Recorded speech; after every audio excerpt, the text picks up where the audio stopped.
Roma pasal 7. Arti hukum Taurat. Apakah kamu tidak tahu, saudara-saudara, sebab aku berbicara kepada mereka yang mengetahui hukum, bahwa hukum berkuasa atas seseorang selama orang itu hidup, sebab seorang istri terikat oleh hukum kepada suaminya selama suaminya itu hidup. Akan tetapi apabila suaminya itu mati, bebaslah ia dari hukum yang mengikatnya kepada suaminya itu. Jadi selama suaminya hidup, ia dianggap berzina, kalau ia menjadi istri laki-laki lain. Tetapi jika suaminya telah mati, ia bebas dari hukum, sehingga ia bukanlah berzina kalau ia menjadi istri laki-laki lain.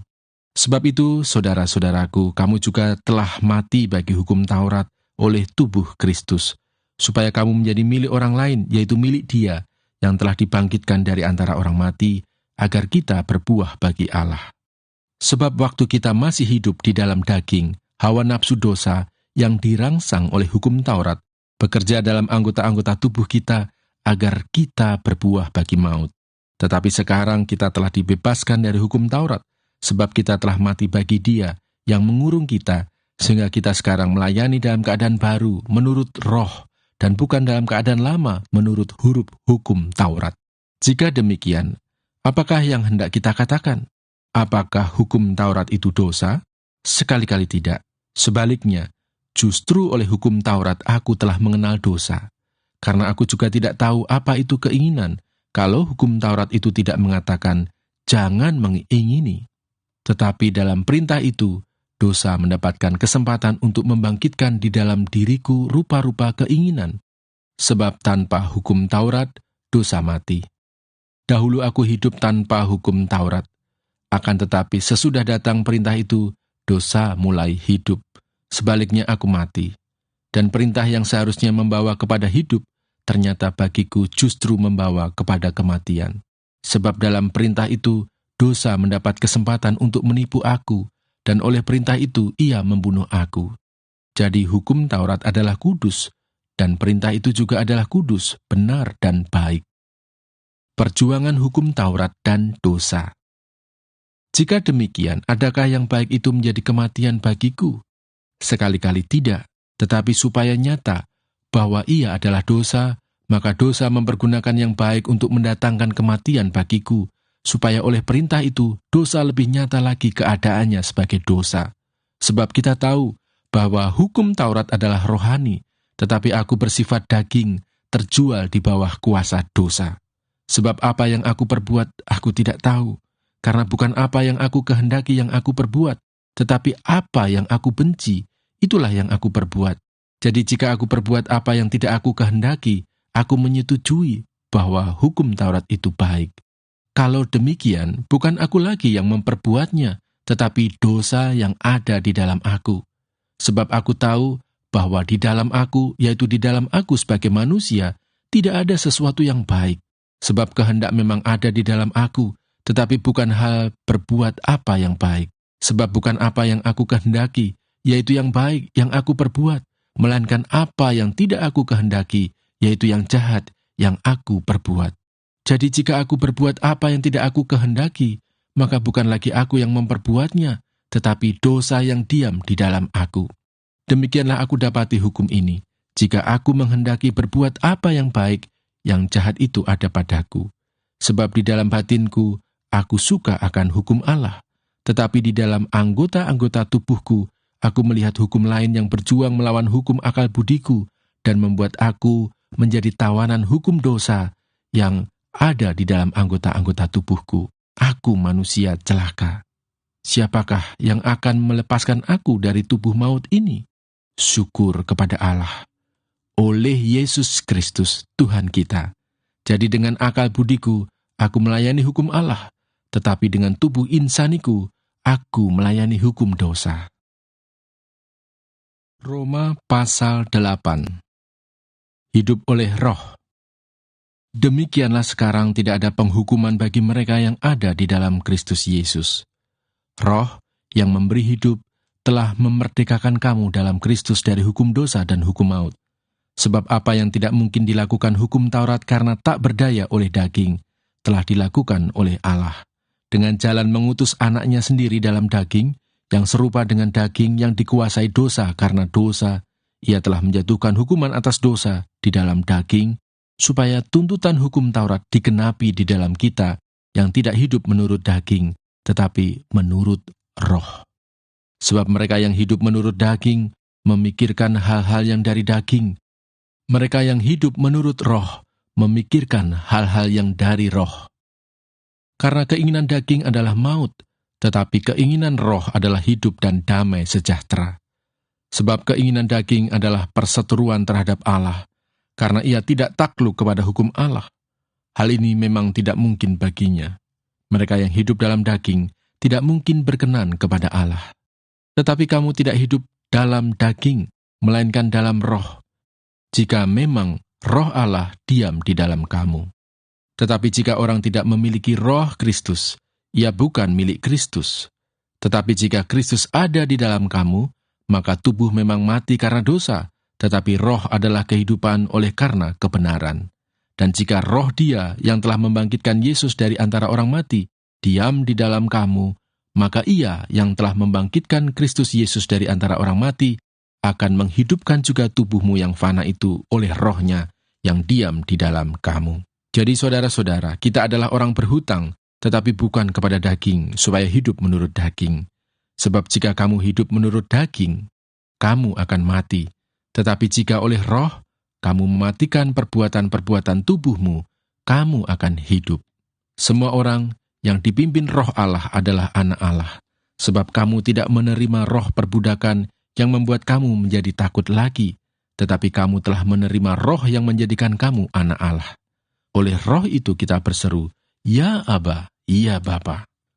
Roh itu bersaksi bersama-sama dengan roh kita bahwa kita adalah anak-anak Allah.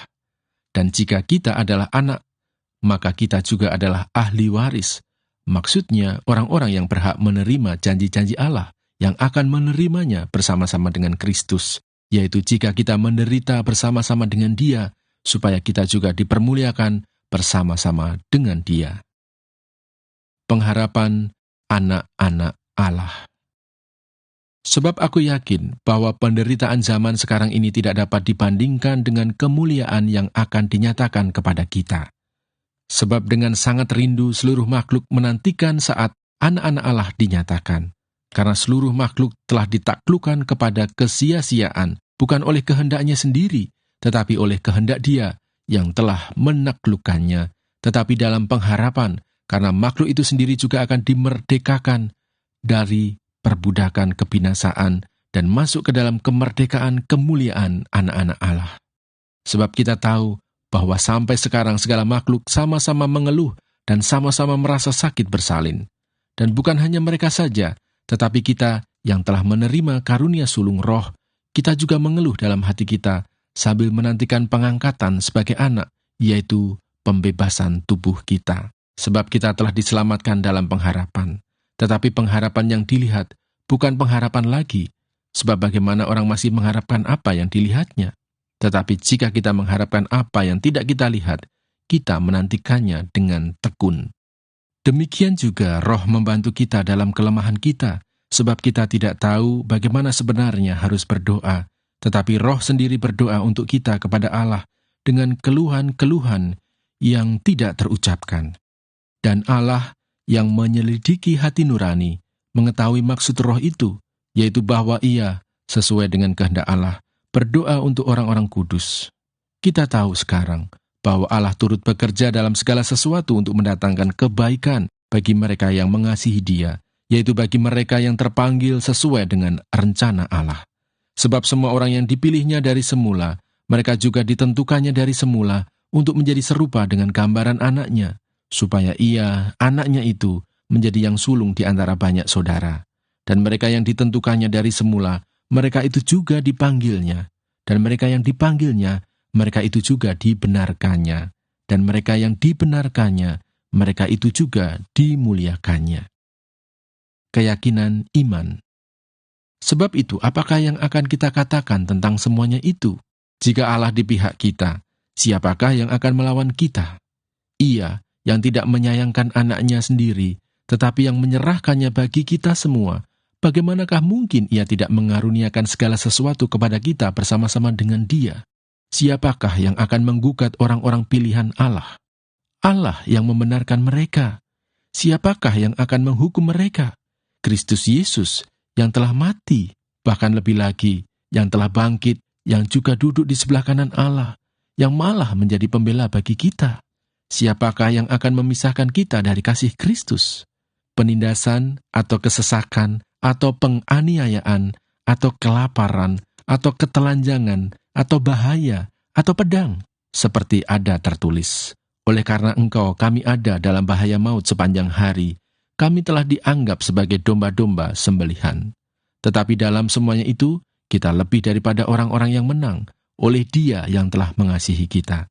Sebab aku yakin bahwa baik maut maupun hidup, baik malaikat-malaikat maupun pemerintah-pemerintah, baik yang ada sekarang maupun yang akan datang, atau kuasa-kuasa, baik yang di atas maupun yang di bawah, ataupun sesuatu makhluk lain, tidak akan dapat memisahkan kita dari kasih Allah yang ada dalam Kristus Yesus, Tuhan kita.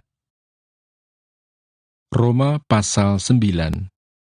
Pilihan atas Israel.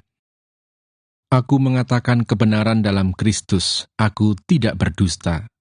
Suara hatiku turut bersaksi dalam Roh Kudus bahwa aku sangat berduka cita dan selalu bersedih hati. Bahkan aku mau terkutuk dan terpisah dari Kristus demi saudara-saudaraku, kaum sebangsaku secara jasmani. Sebab mereka adalah orang Israel, mereka telah diangkat menjadi anak dan mereka telah menerima kemuliaan dan perjanjian, dan hukum Taurat, dan ibadah, dan janji-janji. Mereka adalah keturunan bapa-bapa leluhur yang menurunkan Mesias dalam keadaannya sebagai manusia yang ada di atas segala sesuatu. Ia adalah Allah yang harus dipuji sampai selama-lamanya. Amin. Akan tetapi, firman Allah tidak mungkin gagal. Sebab tidak semua orang yang berasal dari Israel adalah orang Israel, dan juga tidak semua yang terhitung keturunan Abraham adalah anak Abraham. Tetapi yang berasal dari Ishak, yang akan disebut keturunanmu. Artinya, bukan anak-anak menurut daging adalah anak-anak Allah, tetapi anak-anak perjanjian yang disebut keturunan yang benar. Sebab firman ini mengandung janji, pada waktu seperti inilah aku akan datang, dan Sarah akan mempunyai seorang anak laki-laki. Tetapi bukan hanya itu saja. Lebih terang lagi ialah Ribka, yang mengandung dari satu orang, yaitu dari Ishak, bapa leluhur kita. Sebab waktu anak-anak itu belum dilahirkan dan belum melakukan yang baik atau yang jahat, supaya rencana Allah tentang pemilihannya diteguhkan, bukan berdasarkan perbuatan, tetapi berdasarkan panggilannya, dikatakan kepada Ribka, anak yang tua akan menjadi hamba anak yang muda. Seperti ada tertulis, aku mengasihi Yakub, tetapi membenci Esau. Jika demikian, apakah yang hendak kita katakan? Apakah Allah tidak adil? Mustahil. Sebab ia berfirman kepada Musa, aku akan menaruh belas kasihan kepada siapa aku mau menaruh belas kasihan, dan aku akan bermurah hati kepada siapa aku mau bermurah hati. Jadi hal itu tidak tergantung pada kehendak orang atau usaha orang, tetapi kepada kemurahan hati Allah. Sebab kitab suci berkata kepada Fir'aun, itulah sebabnya aku membangkitkan engkau, yaitu supaya aku memperlihatkan kuasaku di dalam engkau, dan supaya namaku dimasyurkan di seluruh bumi. Jadi ia menaruh belas kasihan kepada siapa yang dikehendakinya, dan ia menegarkan hati siapa yang dikehendakinya. Sekarang kamu akan berkata kepadaku, jika demikian, apalagi yang masih disalahkannya? Sebab siapa yang menentang kehendaknya? Siapakah kamu, hai manusia, maka kamu membantah Allah? Dapatkah yang dibentuk berkata kepada yang membentuknya, mengapakah engkau membentuk aku demikian? Apakah tukang periuk tidak mempunyai hak atas tanah liatnya, untuk membuat dari gumpal yang sama suatu benda untuk dipakai guna tujuan yang mulia, dan suatu benda lain untuk dipakai guna tujuan yang biasa?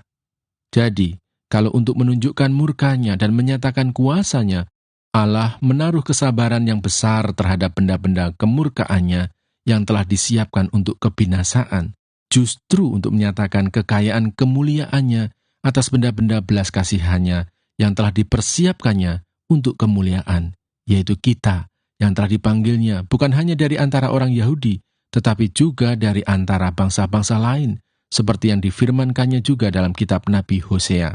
Yang bukan umatku akan kusebut umatku, dan yang bukan kekasih, kekasih.